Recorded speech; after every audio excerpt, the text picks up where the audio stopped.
Bismillahirrahmanirrahim. Alhamdulillah, kembali kita melanjutkan pelajaran kita membahas tentang bagaimana kita sholat dengan benar. Dan insya Allah di kesempatan kali ini, sesuai dengan apa yang kemarin kita rencanakan, bahwa kita akan membahas tentang bagaimana cara menghadap kiblat yang benar. Insya Allah kita akan mengambil pelajaran dari buku yang berjudul Tafsir Ayatil Ahkam, tafsir tentang ayat-ayat hukum. Yang akan kita bahas adalah firman Allah Subhanahu wa taala di surat Al-Baqarah ayat 142 sampai 145. Allah Subhanahu wa taala berfirman, "Sayaqulus sufaha'u minan nasi ma wallahum an qiblatihimul lati kanu 'alaiha. Qul lillahil masyriq wal maghrib. Yahdi man yasha'u ila siratim mustaqim." Sampai di akhir ayat 145. Baik. Jamaah yang dimuliakan Allah Subhanahu wa taala, kita akan membaca tentang sababun nuzul dari ayat ini. Saya membawa textbook yang asli dan nanti saya akan bukakan untuk para jamaah yang ada di layar ya. Kita akan membaca tafsir dari ayat ini.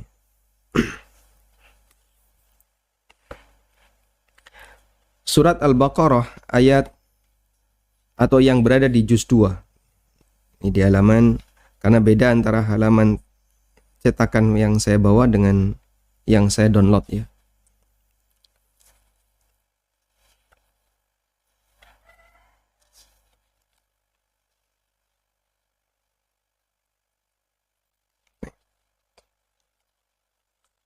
Allah Subhanahu wa taala membahas tentang perubahan arah kiblat yang pernah terjadi di zaman Nabi Sallallahu Alaihi Wasallam. Ketika terjadi perubahan arah kiblat, maka as-sufaha, orang-orang yang bodoh, mereka berkomentar, "Ma wallahum an qiblatihimul lati kanu 'alaiha." Apa yang menyebabkan Nabi Muhammad itu berubah arah kiblatnya? Kita lihat di makna al-ijmali.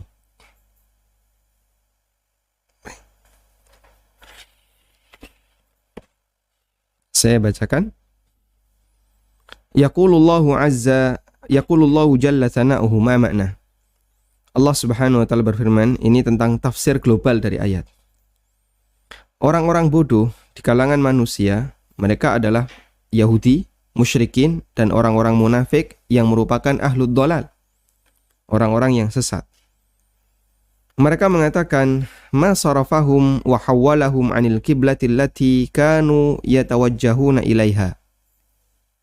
Apa yang menyebabkan mereka itu, kaum muslimin, mengubah arah kiblatnya yang sebelumnya mereka menghadap ke Baitul Maqdis, yang itu merupakan kiblat para nabi dan para rasul sebelum mereka.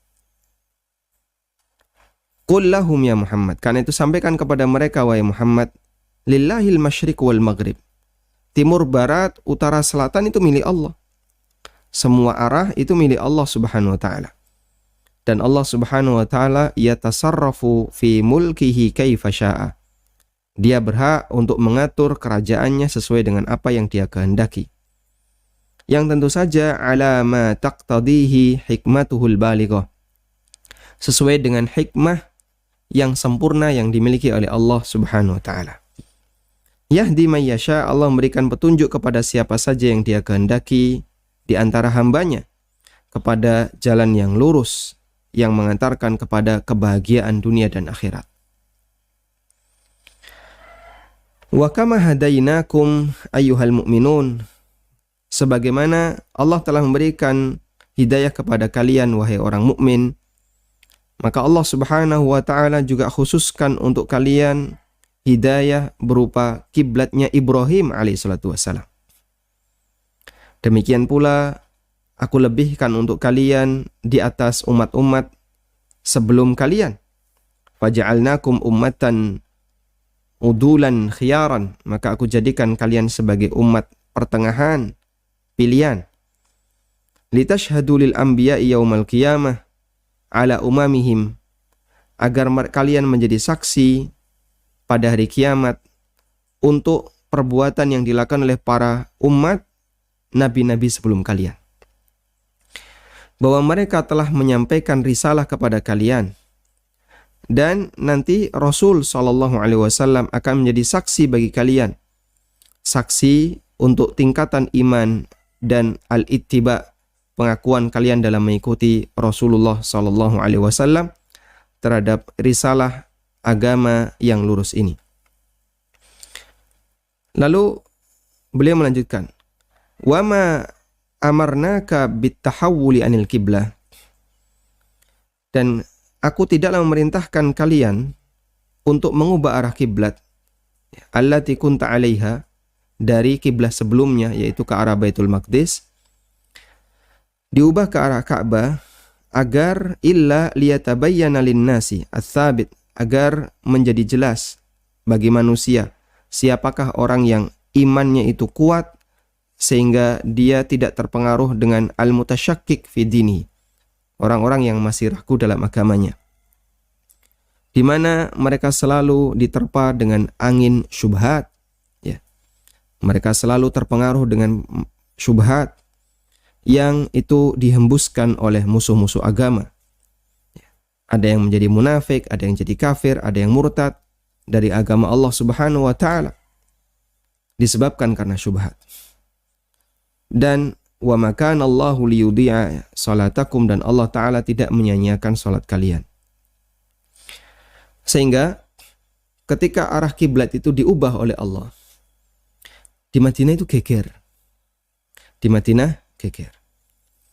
Yang sebelumnya Nabi SAW menghadap ke arah Baitul Maqdis, kurang lebih selama 6 bulan beliau menghadap ke arah utara waktu sholat, tiba-tiba diubah oleh Allah Subhanahu wa taala untuk berubah ke arah selatan, sehingga geger di Madinah. Dan itu dipermasalahkan dan dibesar-besarkan oleh orang Yahudi dan orang-orang munafik, yang mereka, orang-orang munafik itu adalah orang yang lemah hatinya. Sehingga Allah Subhanahu wa taala ingin membuktikan siapakah orang yang mukmin sejati, yang dia mau mengikuti Nabi sallallahu alaihi wasallam pasrah bongkoan apapun yang terjadi. Lalu muncul pertanyaan di tengah mereka, kemudian bagaimana dengan keluarga kami yang sudah meninggal sebelum kiblat itu diubah? Karena ada beberapa orang yang sholat menghadap ke arah Baitul Maqdis sampai dia mati sebelum ada perubahan kiblat. Maka Allah tegaskan di ayat lanjutannya, wa ma kana Allahu liyudhi'a imanakum, Allah tidak menyia-nyiakan iman kalian, maksudnya adalah salat kalian. Iman di sini maknanya adalah salat. Coba kita buka surat Al-Baqarah.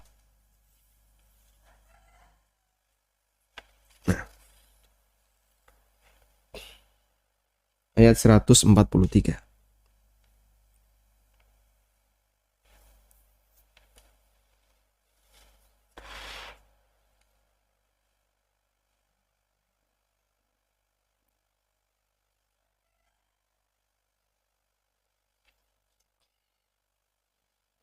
Allah Subhanahu wa taala berfirman,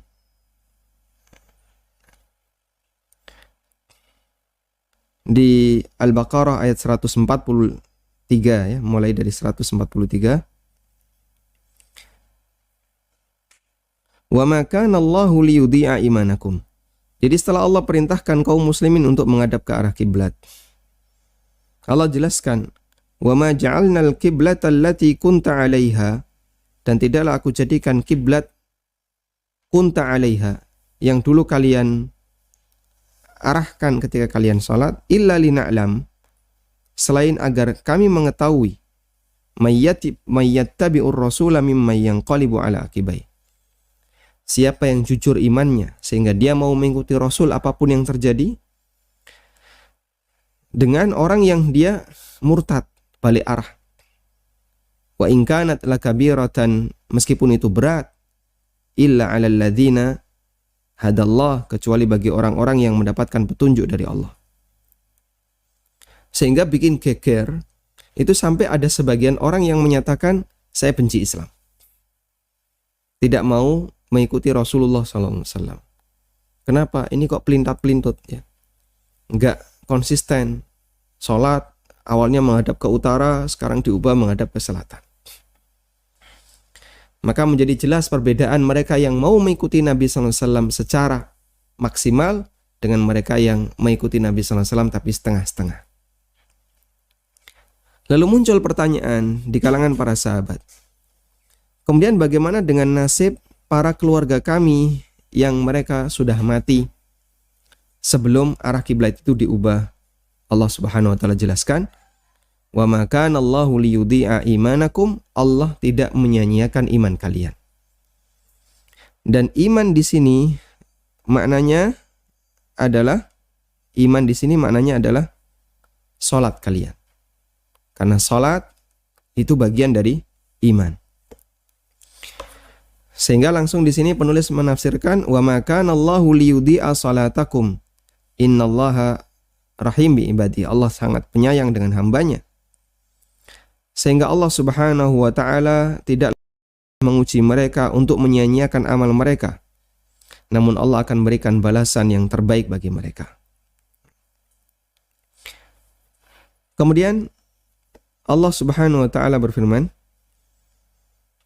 "Qad nara taqalluba wajhika fis sama."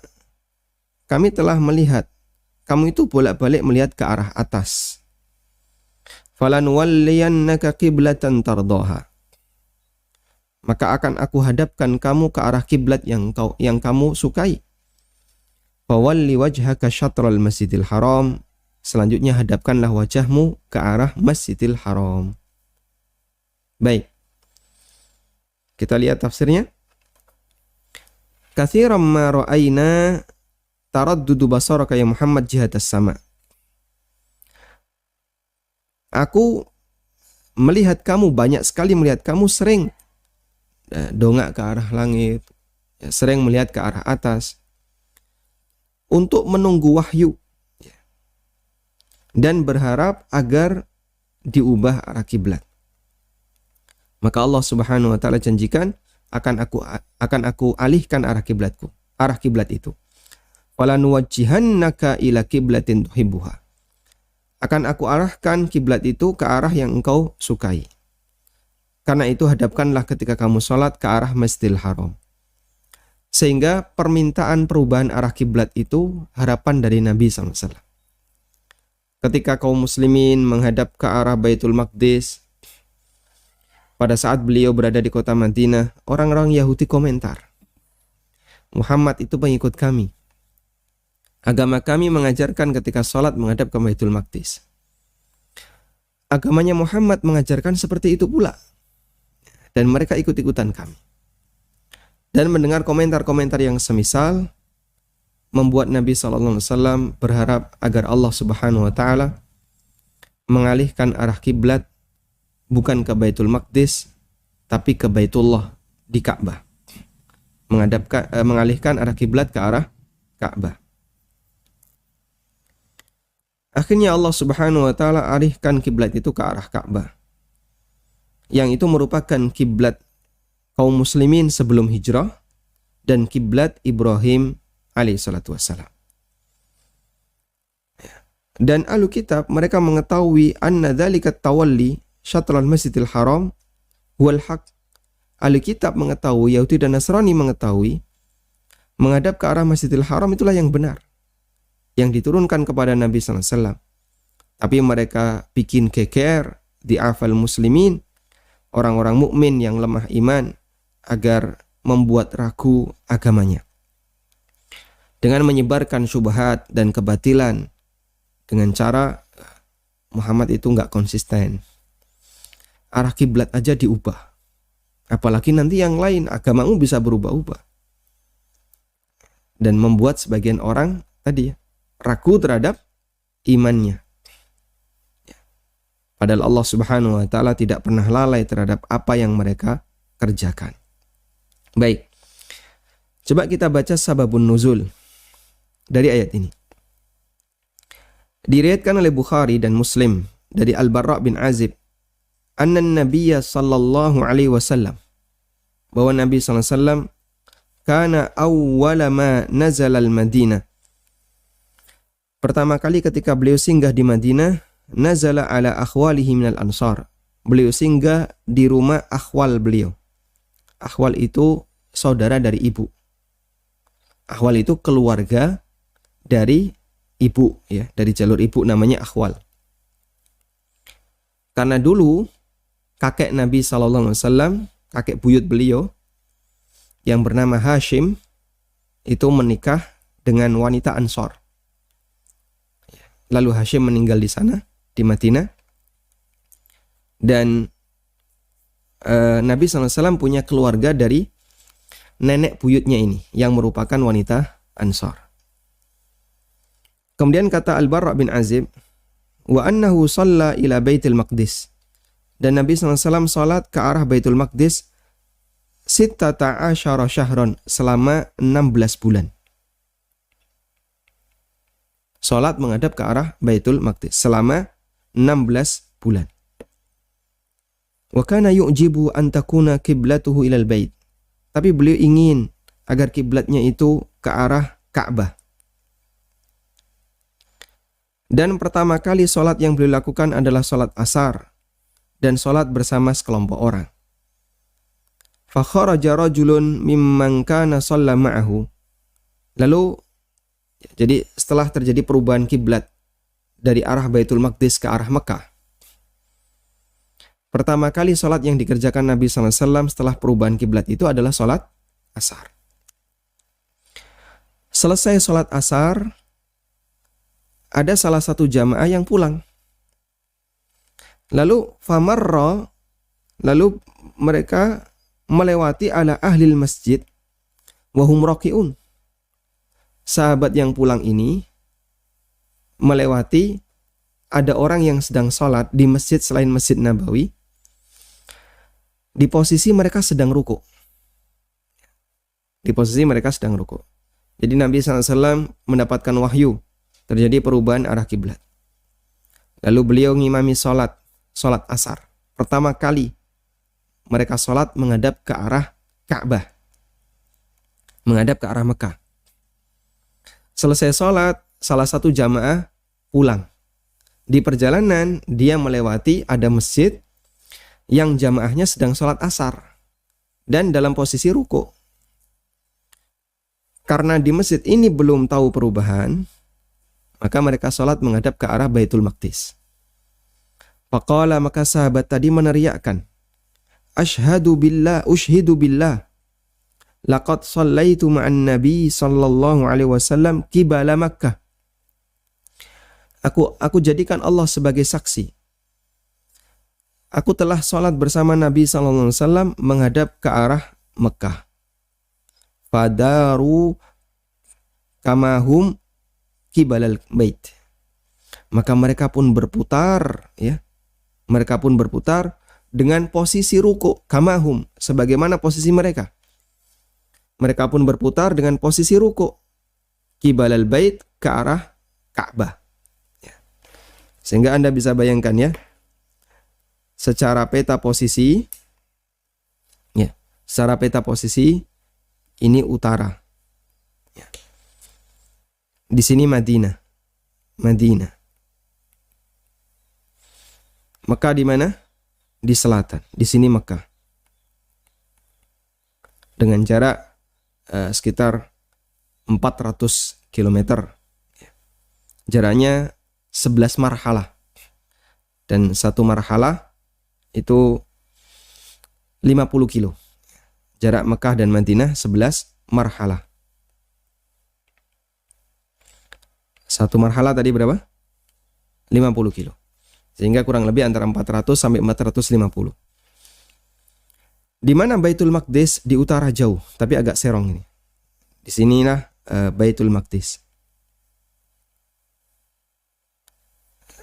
Sehingga perubahan arah kiblat itu 180 derajat.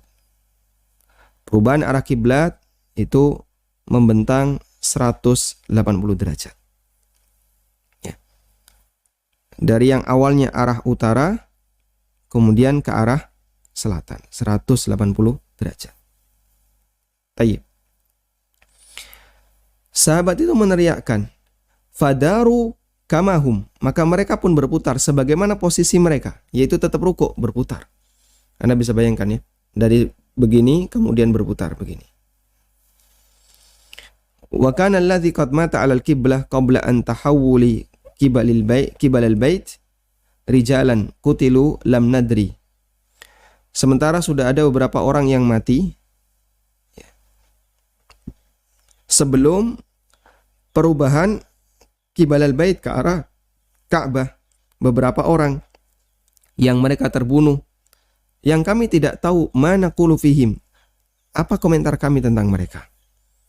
Fa anzalallah, maka Allah Ta'ala menurunkan firman-Nya, wa ma kana Allahu liyudhi'a imanakum, Allah tidak menyia-nyiakan iman kalian. Dan iman di sini maknanya apa?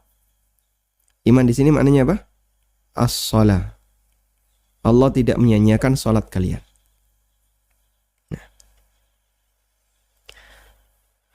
Kemudian dalam riwayat yang lain juga dari Al-Barra bin Azib. Dalam riwayat yang kedua ini kita lihat footnote, disebutkan dalam tafsir Ibnu Katsir ya. Bahwasanya Rasulullah SAW beliau salat ke arah Baitul Maqdis. Dan beliau salat ke arah Baitul Maqdis dan sering sekali beliau melihat ke arah langit, ke arah atas untuk menunggu perintah Allah Ta'ala. Maka Allah turunkan, qad nara taqalluba wajhika fis sama. Aku telah melihat kamu sering bolak-balik melihat ke arah langit.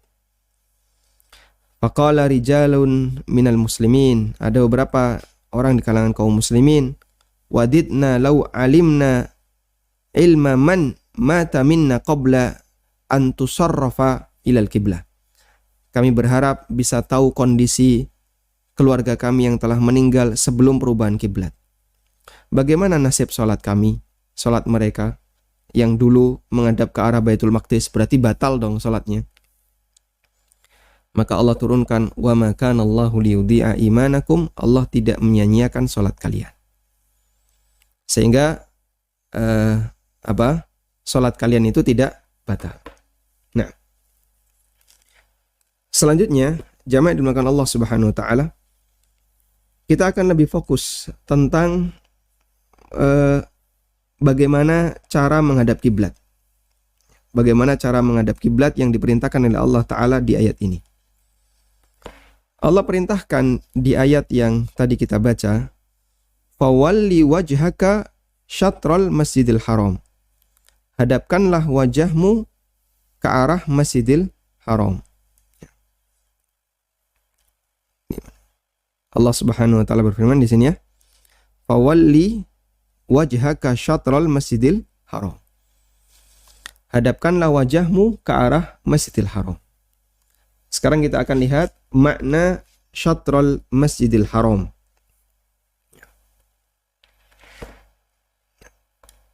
Saya masih menggunakan buku yang sama. Kita lihat makna syatral Masjidil Haram. Syatral masjid, asyatru secara bahasa maknanya al-jihah, arah. Wan nahiyah, arah. Sehingga syatrul masjid artinya adalah arah masjid. Fawalli wajhaka syatral Masjidil Haram, hadapkanlah wajahmu ke arah Masjidil Haram. Kemudian beliau penulis menyebutkan dalil makna bahasa dari perkataan seorang penyair. Dan dalam makna bahasa pula, kata asyatru bisa memiliki makna an-nisf, separuh, setengah. Kata asyatru juga bisa bermakna setengah. Setengah dari sesuatu. Sebagaimana hadis Nabi SAW, at-tuhuru syatrul iman. Bersuci itu setengahnya iman. Dan asyatir artinya adalah asyab al-ba'id an ahlihi wa manzilihi. Asyatir maknanya adalah pemuda yang jauh dari keluarga dan rumahnya. Tayyib. Karena itu makna ayat fawalli wajhaka syatral masjidil haram, maknanya adalah fawalli wajhaka jihatal masjidil haram, ay jihatal Ka'bah. Hadapkanlah wajahmu ke arah Masjidil Haram, maksudnya adalah ke arah Ka'bah. Tayyib. Mohon diperhatikan di sini, ayat ini bunyinya adalah hadapkanlah wajahmu ke arah Masjidil Haram. Allah tidak mengatakan ke arah Ka'bah. Fawalli wajhaka syatral Ka'bah. Allah tidak berfirman demikian. Tapi yang Allah firmankan adalah fawalli wajhaka syatral Masjidil Haram.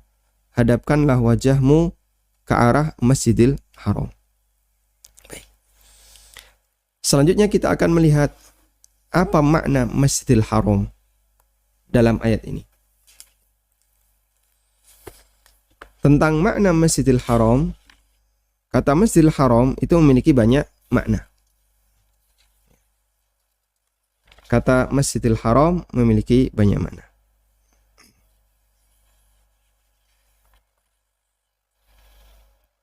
Disebutkan oleh penulis di Al-Ahkam Asy-Syar'iyyah.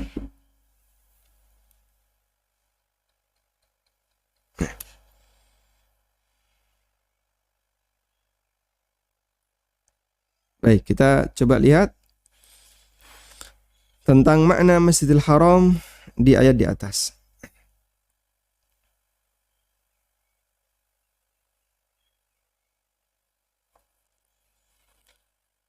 Apa yang dimaksud dengan Masjidil Haram dalam Al-Quran? Terdapat penyebutan Masjidil Haram dalam banyak ayat dalam banyak ayat di Al-Quran. Juga dalam hadis Nabi SAW. Dan memiliki beberapa makna yang berbeda-beda. Yang pertama adalah Al-Ka'bah. Makna yang pertama adalah Ka'bah. Seperti firman Allah Ta'ala, فَوَدْلِ وَجْهَكَ شَطْرَ الْمَسْجِدِ الْحَرَامِ. Makna yang kedua adalah Masjidil Haram seluruhnya. Seperti sabda Nabi SAW, beliau mengatakan, sholat di masjidku ini lebih baik dibandingkan 1000 kali sholat di selain masjidku kecuali Masjidil Haram. Juga sabda Nabi SAW, la tushaddur rihal, orang tidak boleh melakukan perjalanan dalam rangka untuk ibadah kecuali ketika masjid. Salah satunya adalah Masjidil Haram, dan itu berarti masjid seluruhnya. Makna yang ketiga adalah kota Mekah Al-Mukarramah. Seperti firman Allah Ta'ala, Subhanalladzi asra bi'abdihi laylan minal masjidil haram ilal masjidil aqsa. Maha suci zat yang memberangkatkan hambanya di waktu malam dari Masjidil Haram ke Masjidil Aqsa. Dan Nabi SAW ketika Isra Mi'raj itu tidak berangkat dari masjid, tapi dari rumah, bukan dari masjid. Kemudian makna yang keempat adalah seluruh tanah haram, yaitu Mekah dan semua tanah haram yang ada di sekitarnya. Seperti firman Allah Ta'ala di surat At-Taubah, innamal musyrikuna najasun fala yaqrabul masjidal haram. Orang-orang musyrik itu najis, maka mereka tidak boleh mendekati Masjidil Haram. Dan yang dimaksud Masjidil Haram di sini adalah seluruh tanah haram. Baik. Nah, kemudian dalam ayat ini penulis mengatakan yang dimaksud Masjidil Haram dalam ayat ini adalah Ka'bah. Sehingga maknanya fawalli wajhaka syatral Masjidil Haram, maknanya adalah hadapkanlah wajahmu ke arah Ka'bah. Sudah? Nah, sekarang kita akan membahas tentang apakah wajib menghadap persis ke arah Ka'bah, ataukah cukup menghadap ke arah jihatul Ka'bah. Jadi ada dua istilah yang perlu kita pahami ya. Ada dua istilah yang perlu kita pahami. Ada jihah. Saya ganti warna.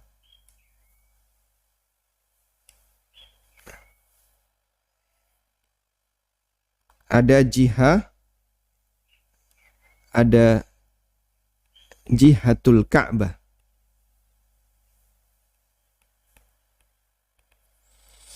Ada ainul Ka'bah.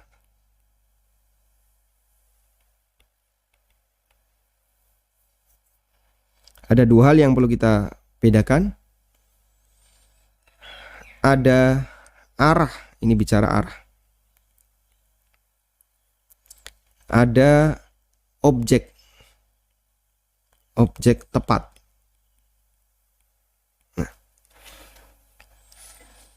kalau saya bicara arah barat, berarti pokoknya saya setiap kali menghadap ke arah di mana orang masih menyebut ke arah barat, itu bisa disebut arah barat, meskipun agak serong dikit. Ya. Karena arah itu kan punya rentang. Arah itu punya rentang. Tapi kalau saya mengatakan tepat ke arah barat, maka saya harus lurus tepat, tidak boleh serong. Baik, barat itu terlalu umum. Sekarang kita apa? Kita ubah ke kata objek. Kamu harus berjalan ke arah rumah Budi. Rumah Budi di mana? Di sebelah timur. Maka dia berjalan ke arah timur, berarti sudah disebut apa? Berjalan ke arah rumah Budi. Meskipun kadang dia serong dikit, serong kanan, serong kiri. Yang penting pokoknya ke arah rumah Budi. Ya. Sama seperti kita bertanya kepada orang. Pak, misalnya orang tidak ngerti ya. Ada orang tanya tentang Mekah itu di mana sih? Mekah itu ya ke arah Mesir. Mekah ke arah Mesir, terlalu jauh ya. Maksudnya apa? Terlalu gede negara. Rumah Budi di mana sih?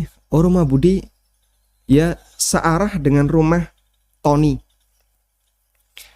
Padahal rumah Budi dengan rumah Tony bisa jadi tidak jejer. Mungkin masih ada jarak 100 meter atau 200 meter. Sehingga ketika orang Bantul mengatakan rumah saya searah sama rumah A, karena mereka satu kecamatan, mereka satu wilayah, satu kecamatan. Padahal jaraknya kalau sudah sama-sama di sana, yang satu di ujung kanan, yang satu di ujung kiri. Itu kalau bicara dari arah Sleman. Yang ketika menuju ke arah kecamatan ini, mereka harus berjalan menuju arah yang sama. Cuma nanti bisa jadi terjadi penyimpangan. Itu kalau kita bicara arah.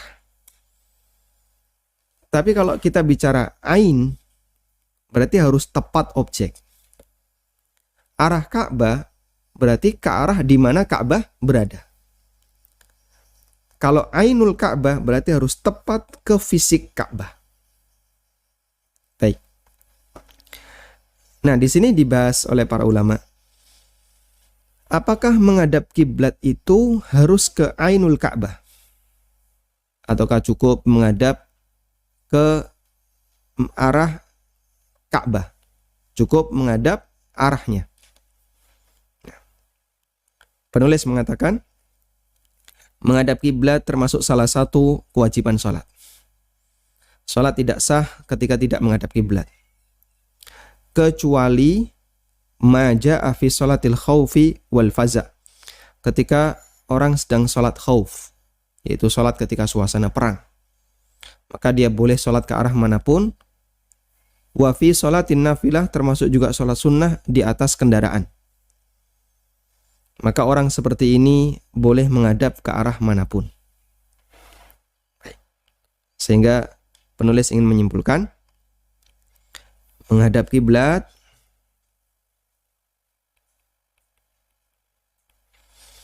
itu hukumnya bukan rukun ya. Kita bisa sebut wajib sholat.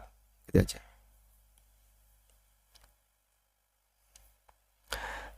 Syarat sholat. Syarat sholat. Sudah? Namun boleh tidak dilakukan pada dua keadaan. Yang pertama adalah sholat khauf. Yang kedua, sholat di atas kendaraan.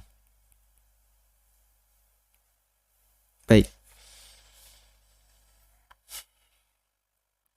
Berdasarkan hadis riwayat Ahmad dan Muslim dan Tirmidzi, Nabi SAW beliau salat di atas kendaraan beliau haitsu ma tawajjahat bihi, searah dengan arah kendaraannya.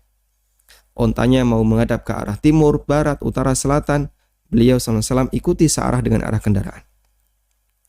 Dan tentang kejadian ini turun firman Allah Ta'ala, fa ainama tuwallu fathamma wajhullah. Kemanapun kau menghadap, maka kau menghadap ke arah wajah Allah Ta'ala. Artinya sholat musah. Dan tidak ada perbedaan pendapat ulama tentang masalah ini, karena Nabi SAW mempraktekannya. Baik, selanjutnya terjadi perbedaan. Apakah wajib menghadap ke arah Ainul Ka'bah ataukah ke arah Jihatul Ka'bah? Menurut Syafi'iyah dan Hambali, dalam sebagian pendapatnya, mengatakan bahwasanya wajib untuk menghadap ke arah Ainul Ka'bah.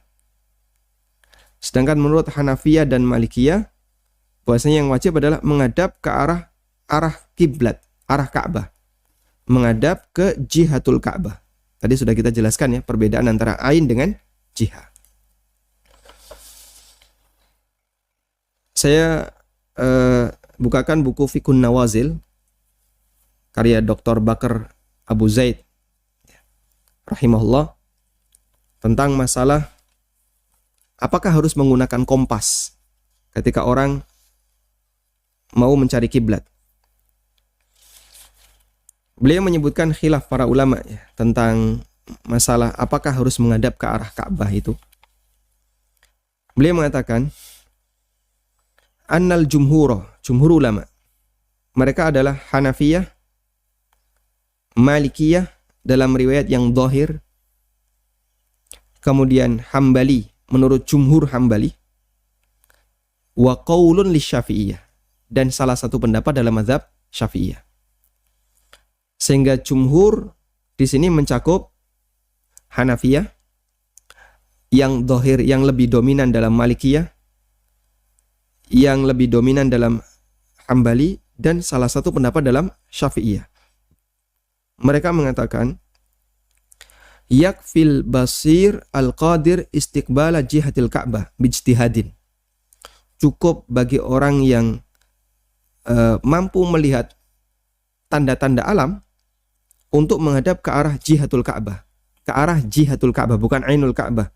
Sesuai dengan ijtihad yang mampu dia lakukan. Wa laisa alaihi isabatu ainiha, dan dia tidak wajib untuk tepat ke fisik Ka'bah. Sehingga yang dimaksud dengan Syafi'iyah dan Hambali, dalam Syafi'iyah dan Hambali sendiri ada khilaf. Hanafiyah mereka mengatakan tidak harus, Malikiyah yang lebih dominan tidak harus, Hambali yang lebih dominan juga sama, Syafi'i ada sebagian ulama Syafi'i yang mengatakan tidak harus. Tidak harus maksudnya tidak harus tepat. Sehingga bisa saya katakan ini adalah pendapat jumhur. Ini pendapat jumhur ulama. Jumhur ulama mengatakan tidak harus tepat. Baik. Ini berlaku jika orang yang sholat itu tidak melihat Ka'bah. Namun jika dia melihat Ka'bah, mereka sepakat tidak boleh kecuali harus tepat ke arah Ka'bah. Wal fariqul awwal yaqulun la budda lil musyahid min isabatil ain. Pendapat pertama mengatakan yang ini tadi ya, Syafi'iyah dan Hambali, sebagian Syafi'iyah dan sebagian Hambali, mereka mengatakan bagi orang yang melihat Ka'bah wajib tepat ke arah Ka'bah. Sedangkan bagi orang yang jauh dari arah Ka'bah, la budda lahu min qasdil isabah. Harus ada qasdul isabah, semangat untuk tepat ke arah Ka'bah. Meskipun dia menghadap ke arah di mana Ka'bah berada. Sedangkan untuk pendapat yang kedua, mereka mengatakan bagi orang yang jauh cukup menghadap ke arah di mana Ka'bah berada, tidak harus tepat. Ya. Sehingga tentang masalah ketepatan, dalam mazhab Syafi'i dan Hambali itu sifatnya adalah semangat ke arah tepat. Sehingga dia harus berusaha, oh ini kayaknya sudah tepat, pas. Nah, baru dia melakukan sholat. Dengan semangat itulah dia bermodal. Meskipun bisa jadi ada faktor keliru. Meskipun bisa jadi ada faktor salah. Kemudian pendapat yang kedua yaitu jumhur. Jadi kalau dalam mazhab Syafi'iyah, secara batin dia berusaha untuk tepat, prakteknya, tapi secara praktek bisa ke arah di mana Ka'bah berada. Jumhur mereka mengatakan langsung ke arah, tidak harus tepat. Tidak harus tepat. Tapi kalau pendapat yang pertama tadi, kalau bisa tepat, harus tepat. Kalau tidak bisa, ya pokoknya yang penting pokoknya kamu menghadap ke arah Ka'bah dengan niat, semangat untuk tepat ke arah Ka'bah. Berarti di situ menurut Syafi'iyah dan Hambali, kalaupun orang salah itu tidak menyebabkan sholatnya batal. Salah dalam arti serong sedikit tidak menyebabkan sholatnya batal. Nah, kemudian di sini disebutkan dalil masing-masing, ya. Dan ini cukup panjang ya pembahasannya karena waktu kita terbatas. Dalil masing-masing pendapat. Maka di sini saya akan sebutkan tarjihnya.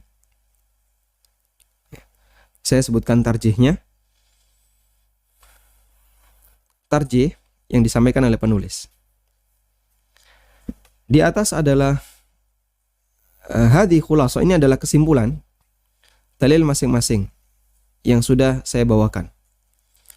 Dan jika wa idza am'antan nazar, jika kamu renungkan lebih dalam, maka pendapat yang kedua yaitu Malikiyah dan Hanafiyah, dan itu pendapat jumhur, lebih kuat. Ya, lebih kuat. Terutama bagi mereka yang tinggal jauh dari Mekah. Dan prinsip syariah adalah as-samhah, memberikan kelonggaran. Syariat tidak akan memberikan beban yang tidak mampu dilakukan. Sehingga beliau di sini mengatakan untuk pendapat yang pertama, ketika mereka mengakui su'ubatu madhabihim, sulitnya penerapan pendapat itu, terutama bagi orang yang tidak melihat Ka'bah. Mereka mengatakan, inna fardal musyahid lil Ka'bah isabatu ainiha hisan. Untuk orang yang melihat Ka'bah, wajib bagi dia menghadap ke arah fisik Ka'bah. Wajib menghadap ke arah fisik Ka'bah. Sementara bagi yang tidak melihat, cukup menghadap ke arah fisiknya qasdan, niatnya saja. Ini menurut Syafi'iyah dan Hambali, yang tadi sudah kita singgung. Jadi pendapat Syafi'iyah dan Hambali, sebagian Syafi'iyah dan sebagian Hambali, yang mengatakan harus tepat ke arah fisik Ka'bah, itu maksud mereka adalah tepat secara niat. Meskipun dalam prakteknya bisa jadi agak melenceng. Wa ba'da hadza, dari sini maka yakadu yakunul khilaf bainal fariqaini syakliyan. Maka seolah-olah perbedaan itu hanya perbedaan lahiriah saja. Karena mereka juga menegaskan bahwa orang yang tidak melihat cukup meyakini bahwasanya dia menghadap tepat ke arah Ka'bah. Cukup meyakini dia menghadap tepat ke arah Ka'bah. Tayyib. Di mana andaikan tidak ada benda apapun yang ada di hadapannya, maka dia akan melihat sholatnya tepat ke arah Ka'bah. Wa fi hadzal ra'yu junuhun ilal i'tidal. Dan pendapat ini mungkin tidak linier ya. kurang begitu bisa diterima. Pokoknya kamu niatkan tepat menghadap ke arah Ka'bah, meskipun sebenarnya kamu agak serong dikit. Loh kok bisa? Kan sulit sekali. Ya pokoknya diniatkan saja. Nah itu menunjukkan bahasanya pendapat ini ada sisi kelemahan. Karena kalau sifatnya hanya sebatas niat, berarti kamu dengan pendapat jumhur yang mengatakan tidak harus tepat, sama saja secara fisik. Ya dalam praktek sama. Tapi yang beda adalah niat. Sehingga perbedaan itu sifatnya hanya perbedaan syakli, perbedaan yang kayaknya di permukaan saja. Karena detailnya dalam prakteknya ternyata mereka juga sama. Lalu beliau sebutkan keterangan Al-Qurtubi, dan ini bagus sekali insyaallah sebagai kesimpulan dari pembahasan ini. Para ulama berbeda pendapat, apakah wajib bagi orang yang jauh dari Ka'bah harus menghadap tepat ke arah Ka'bah atau menghadap jihah ke arah di mana Ka'bah berada. Sebagian ulama berpendapat yang pertama, yaitu harus ke Ainul Ka'bah. Dan sebagian mengatakan tidak. Kata Ibnul Arabi, mereka yang berpendapat harus tepat, wa huwa dha'ifun, itu adalah pendapat yang lemah. Li'annahu taklifun lima la yasilu ilaihi. Karena ini merupakan tugas yang tidak mungkin bisa dilakukan. Wa minhum man qala, dan ada ulama yang berpendapat cukup ke arah di mana Ka'bah berada. Dan ini pendapat yang kuat dengan 3 alasan. Yang pertama, ini yang lebih mungkin dengan sifat taklif syariat. Allah Subhanahu wa taala memberikan kita beban syariat dan bebannya itu ringan. La yukallifullahu nafsan illa wus'aha.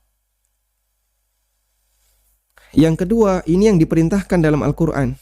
Karena Quran mengatakan fawalli wajhaka syatra, dan bermakna syatra di sini adalah al-jihah. Hadapkanlah ke arah Masjidil Haram, bukan ke Ain. Allah tidak mengatakan Ain, tapi Allah katakan syatra. Yang ketiga, ulama berdalil dengan shaf yang panjang, yang yakin bisa diketahui bahwasanya itu berlipat-lipat dari luasnya atau lebarnya Ka'bah. Dan mereka mengatakan sah. Sehingga ya, kalau ini Ka'bah ya. Ka'bah itu ada yang mengatakan panjangnya kurang lebih ya 13 meter. Ya, kurang lebih itu. Lalu ada masjid yang jauh dari Ka'bah, misalnya di Indonesia. Anggaplah Masjid Istiqlal. Masjid Istiqlal itu panjangnya berapa? Anggaplah misalnya 30 meter. Ini 30 meter. Baik. Ini semuanya menghadap ke arah yang sama. Ini semuanya menghadap ke arah yang sama.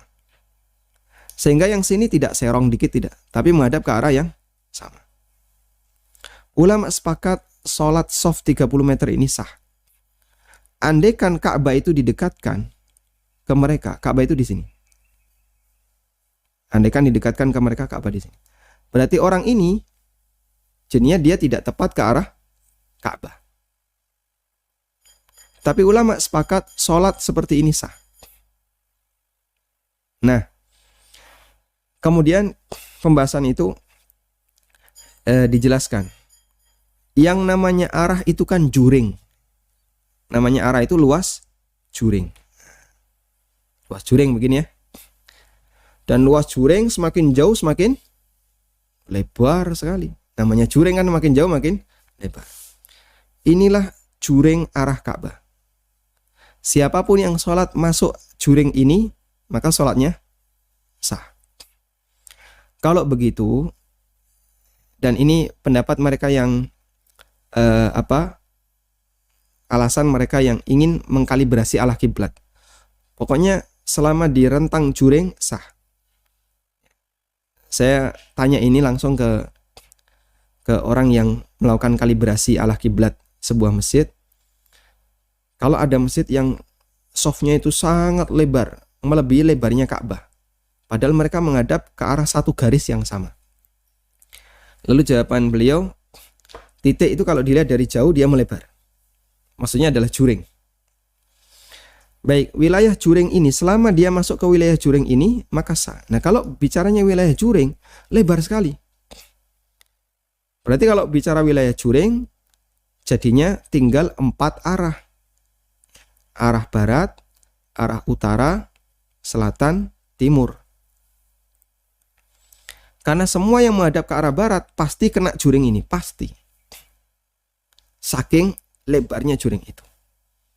Dalam jarak berapa kemarin? Antara 8 ribuan ya. Antara Indonesia dengan Ka'bah. 8.300 km. Dalam jarak 8.300 km. Berarti di wilayah juring yang demikian jauh akan sangat lebar. Kemudian bagaimana kalau kita sudah bisa menetapkan itu berdasarkan apa? Berdasarkan alat penunjuk arah, kompas. Berdasarkan kompas. Di sini disebutkan di buku yang Fiqhun Nawazil ya, tentang beberapa kasus kontemporer. Bagaimana hukumnya orang itu menggunakan kompas. Kesimpulan yang disampaikan oleh penulis, wallahu taala alam, bahwa dalam menghadap ke arah kiblat, kita tidak diperintahkan untuk menggunakan kompas. Tapi cukup beristihad semampunya dengan cara melihat arah di mana kiblat itu berada. Dan ini sebagaimana keterangan Imam Syafi'i, beliau mengatakan dalam kitab Al-Um, wa man kana fi mawdi'in la yura minhu al-bait aw kharijan an Makkah fala yahillu lahu ayyadda'i.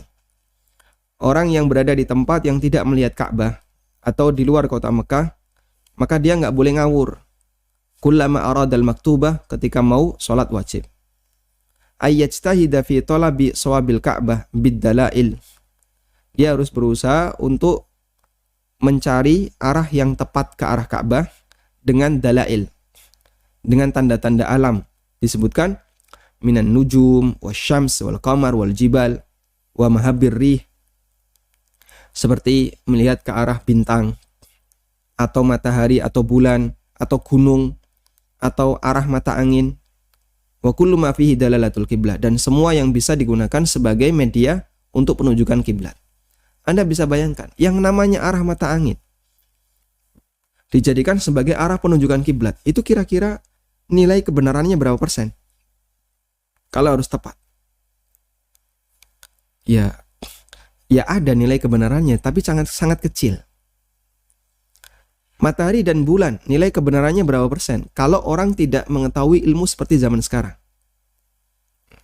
Dulu kan kita tidak ngerti ya, matahari tepat di atas kota Mekah itu pas tanggal berapa dan tanggal berapa. Ada 2 tanggal yang disebutkan oleh masyarakat. Dan dulu orang tidak ngerti itu. Dulu mereka juga tidak punya kompas. Di banyak tempat mereka sholat tanpa menggunakan kompas. Maka berdasarkan kaidah bahwa Islam itu adalah agama yang memberikan kelonggaran, la yukallifuhum illa wus'aha, tidak membebani mereka kecuali sebatas kemampuannya. Di sini para ulama menyimpulkan tidak ada keharusan, harus tepat. Ad-Dahlawi, Waliullah Ad-Dahlawi dalam Al-Hujjatul Balighah mengatakan, walam yukallifhum fi ma'rifatil istiqbalil qiblah wa awqatis shalah wal a'yad hifdha masail hay'ah wal handasah. Tidak dijumpai atau Allah Subhanahu wa taala tidak membebani mereka untuk mengetahui arah kiblat dengan cara mengundang ahli teknik, insinyur, atau orang-orang yang dia bisa mengetahui dengan alat.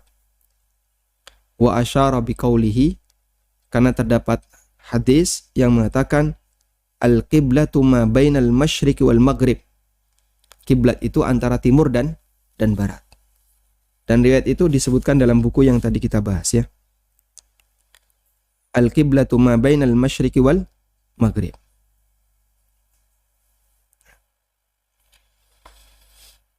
Ada riwayat sabda Nabi SAW, dan yang lebih sahih ini adalah perkataan Umar, ma bainal masyriqi wal maghribi kiblah, antara timur dan barat itu kiblat. Kenapa antara timur dan barat kiblat? Karena di sini Madinah, di sini Mekah. Mekah itu berada di selatan Madinah. Dalam hadis itu menjelaskan antara timur dan barat, ini utara ya. Ini utara. Antara timur, ini timur dan barat. Antara timur dan barat adalah kiblat. Artinya kiblat itu rentang. Antara timur dan barat adalah kiblat. Sehingga Anda mau menghadap ke arah persis, agak serong dikit, selama Anda disebut menghadap ke arah selatan, cukup telah disebut menghadap ke arah kiblat. Sudah cukup disebut menghadap ke arah kiblat. Nah, kalau konteks di tempat kita, ini Indonesia, di sini Mekah, tidak sejajar ya. Ini Mekah.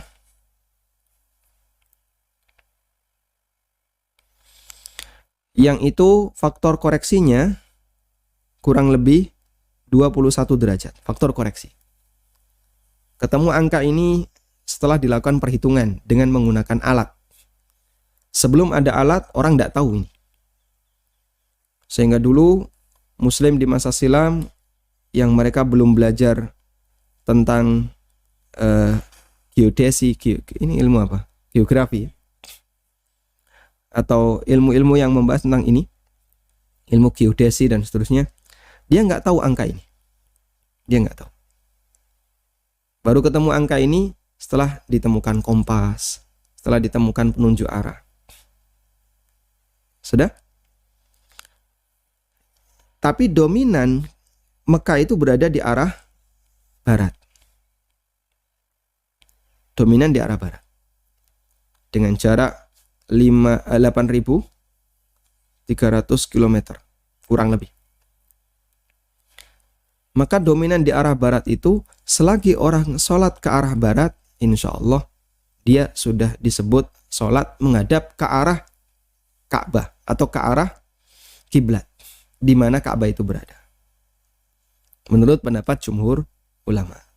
Baik, kita tetap menghargai keberadaan khilaf ya di antara para ulama, antara yang mengatakan A dan B, karena ini bagian dari polemik yang ma'ruf, sudah kita kenal. Namun wallahu alam, jadi yang pertama yang bisa kita simpulkan, jika Anda berada di masjid yang arah kiblatnya sudah dikalibrasi, maka Anda ikuti itu. Karena ulama sepakat sah. Ulama sepakat sah. Baik dari mazhab jumhur maupun dari mazhab Syafi'iyah dan Hambali. Yang kedua, jika Anda berada di masjid yang kiblatnya belum dikalibrasi, tapi Anda yakin ini menghadap ke arah barat, sehingga masjid itu tidak menghadap ke arah utara, tidak menghadap ke arah selatan, tapi menghadap ke arah barat. Anda yakin ini menghadap ke arah barat. Cuman Anda tidak bisa memastikan apakah softnya sudah dikalibrasi ataukah belum. Maka di posisi ini yang benar adalah sholatnya sah. Sholatnya sah, dan itu pendapat jumhur ulama. Kalau menurut pendapat sebagian Syafi'iyah dan sebagian Hambali, ya kalau masih bisa diupayakan, diupayakan. Kalau tidak bisa, boleh sholat dengan seperti itu dan statusnya sah. Dan wallahu alam, secara pribadi kami lebih mengambil pendapat jumhur ulama. Wallahu ta'ala alam. Tayyib, itu yang bisa kami sampaikan. Dan mungkin perbedaan semacam ini tidak perlu sampai menimbulkan pertikaian dan pertentangan, karena ini termasuk di antara khilaf ijtihadiyah.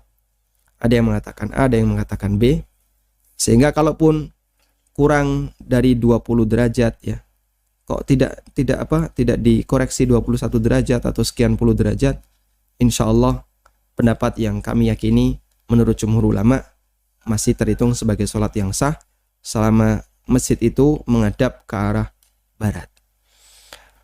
Wallahu a'lam wa sallallahu ala nabiyyina Muhammadin wa ala alihi wa sahbihi wa sallam.